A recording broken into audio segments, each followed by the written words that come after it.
Hello students, this video lecture is on operating system for BE 4th Sem CSE student by Ms. Neelam Sharma, Assistant Professor CSE Department। इसके previous video lecture में हमने unit number 4 memory management start किया था, जिसमें हमने memory management की schemes देखी थी, जिसमें दो टाइप की स्कीम्स होती है, कंटिन्यूअस और नॉन कंटिन्यूअस मेमोरी एलोकेशन, जिसमें हम बेयर मशीन, रेसिडेंट मॉनिटर पढ़ चुके थे, जो कि कंटिन्यूअस मेमोरी का पार्ट है।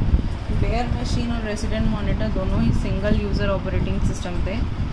अब आज जो हमारा टॉपिक है वो है मल्टी प्रोग्रामिंग, जिसमें दो टाइप से मल्टी प्रोग्रामिंग होती है, फिक्स साइज पार्टीशन और variable size partition.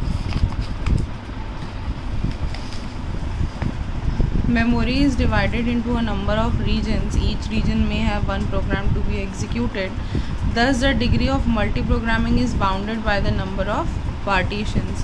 When a partition is free, a program is selected from the job queue and loaded into the free partition. And when it terminates, the partitions become available for another program. Memory का कोई भी reason जो है वो किसी भी programme द्वारा occupied रहता है, इसलिए जो मल्टी प्रोग्राम की डिग्री है वो नंबर ऑफ़ पार्टीशंस पे डिपेंड करती है। जब कोई पार्टीशन फ्री रहता है तो कोई भी प्रोग्राम जॉब क्यू से उस पार्टीशन को ऑक्यूपाई कर सकता है, और जब उसका काम हो जाता है, उसका एग्जीक्यूशन ख़त्म हो जाता है, तो वो पार्टीशन को अवेलेबल कर देता है अनदर प्रोग्राम के लिए। तो जो दो मेजर मेमोरी मैनेजमेंट स्कीम्स हमारे पास हैं वो हैं फिक्स साइज पार्टीशनिंग और variable size partitioning. These schemes are multiple contiguous fixed partition and multiple contiguous variable partition।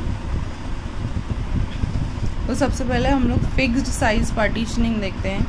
जैसा कि उसका नाम ही बता रहा है, ये फिक्स्ड है। फिक्स्ड का मतलब होता है कि जिसको हम चेंज नहीं कर सकते, जो फिक्स हो जाता है। The memory is divided into a fixed number of partitions of different sizes. अगर मैंने कोई मेमोरी स्पेस 50 के डिफाइन कर दिया है तो वो हमेशा 50 के ही रहेगा, फिक्स्ड हो जाएगा, लेकिन साइज़ उसके अलग अलग हो सकते हैं कि एक 50 का है तो दूसरा 100 का हो, विच में suit the range of usually occurring program sizes. हर पार्टीशन सिर्फ एक ही प्रोसेस को एकोमोडेट कर सकता है एक टाइम पे, इसलिए जो डिग्री ऑफ मल्टी प्रोग्रामिंग है वो इसमें फिक्स्ड हो जाती है। When a program needs to be loaded, a partition big enough to accommodate the program is allocated. A program may not exactly fit to the allocated partition. Some space is left unoccupied, and this space is called fixed size partition। इसमें ये बोल रहा है जैसे कि आपने memory blocks को fix कर दिया, जैसे कि ये 50 का है, ये 100 का है, ये 150 का है। मेरे पास कोई प्रोसेस है जिसको 43 के स्पेस का ज़रूरत है, तो वो 50 वाले में उसको एलोकेट किया, तो बचा जो 7 के स्पेस है वो क्या होगा, वेस्ट हो जाएगा, क्योंकि हम उसको यूज़ नहीं कर सकते। फिक्स्ड साइज पार्टीशन में क्या होता है कि ये जो बाउंड्रीज़ हैं वो फिक्स्ड रहती है। तो ऐसा नहीं है कि हम इसको मर्ज करके एक पार्टीशन बनाएं और उसको रीयूज़ कर लें। फिक्स साइज पार्टीशन में ये जो स्पेस वेस्ट होता है इसको बोलते हैं इंटरनल फ्रैगमेंटेशन, जो कि हम रीयूज़ नहीं कर पाते। जो मेमोरी मैनेजमेंट है वो पार्टीशन डिस्क्रिप्शन टेबल के थ्रू हम बता सकते हैं। जैसे कि यहाँ पे पार्टीशन आईडी दी हुई है, पार्टीशन का बेस दिया हुआ है कि एक होगा 50 के का, एक 100 के का, एक 150 का, एक 250 का। पार्टीशन का साइज़ ये है, और ए मतलब एलोकेटेड, एफ मतलब फ्री। स्टेटस बता रहा है। तो जैसे कि यहाँ पे हमने एक ब्लॉक बना लिया, 0 से स्टार्ट किया, 0, 50, 100, 150, 200, फिर सीधा 500। ठीक है, तो 0 से 45 के तक किसके लिए रिजर्व है, ऑपरेटिंग सिस्टम के लिए। तो जो बचा 5 है वो क्या हो गया, इंटरनल फ्रैगमेंटेशन हो गया। अब 50 से 100 के बीच का स्पेस जो है वो क्या है, फ्री है।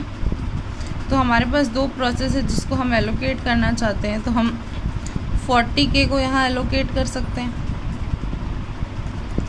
और 80 के को यहाँ एलोकेट कर सकते हैं। तो ये सिंपल एक मेमोरी डिस्क्रिप्शन है, इसके बारे में मैं और आगे आपको टेबल के सहित बताऊंगी।